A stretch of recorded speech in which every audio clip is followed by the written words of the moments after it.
there, YouTube, it's Lily here, and my birthday was actually this past Monday, which I thought I would tell you about. Also happening this Monday, the United States began bombing Syria on my birthday. So that's great, not.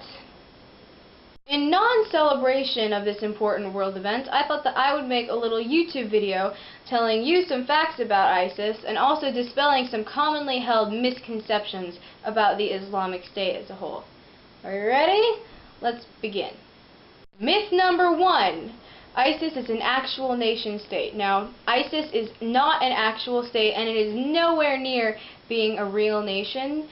So before you get any ideas in your head of a giant extremist Islamic country marching against the rest of the planet, let's get that straightened out, okay?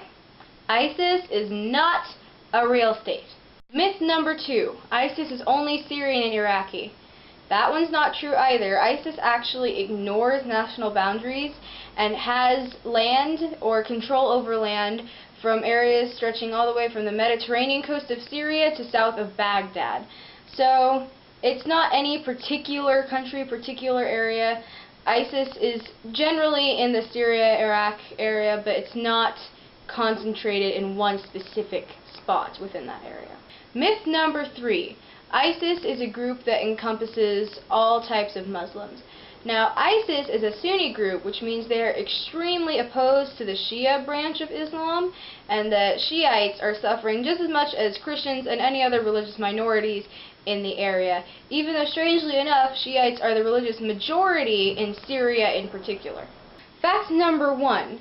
ISIS is carrying out hundreds upon hundreds of terrible executions and is also brutally torturing, mistreating, and all over being horrible to several religious minorities as well as Muslims, especially Shiites.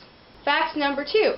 ISIS is also known as ISIL, or the Islamic State in Iraq and Levant, or just the Islamic State, aka IS.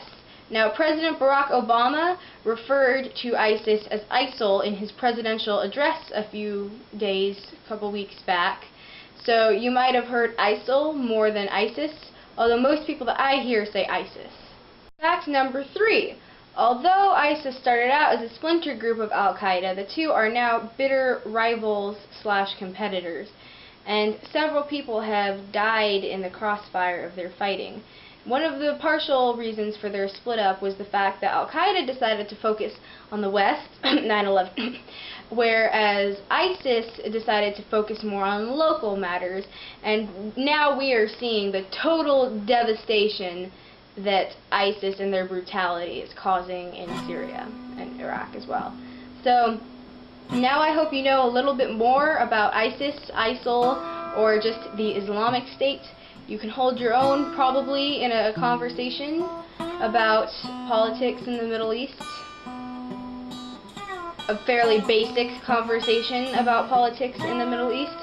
But, you know, now you know a little more, and hopefully you're not buying into any more myths that you may have heard about the Islamic State, which are probably not true. So, thank you very much for watching. Please like and click subscribe down there, and I'll see you again next time, hopefully with a subject matter slightly less grim. Bye, guys.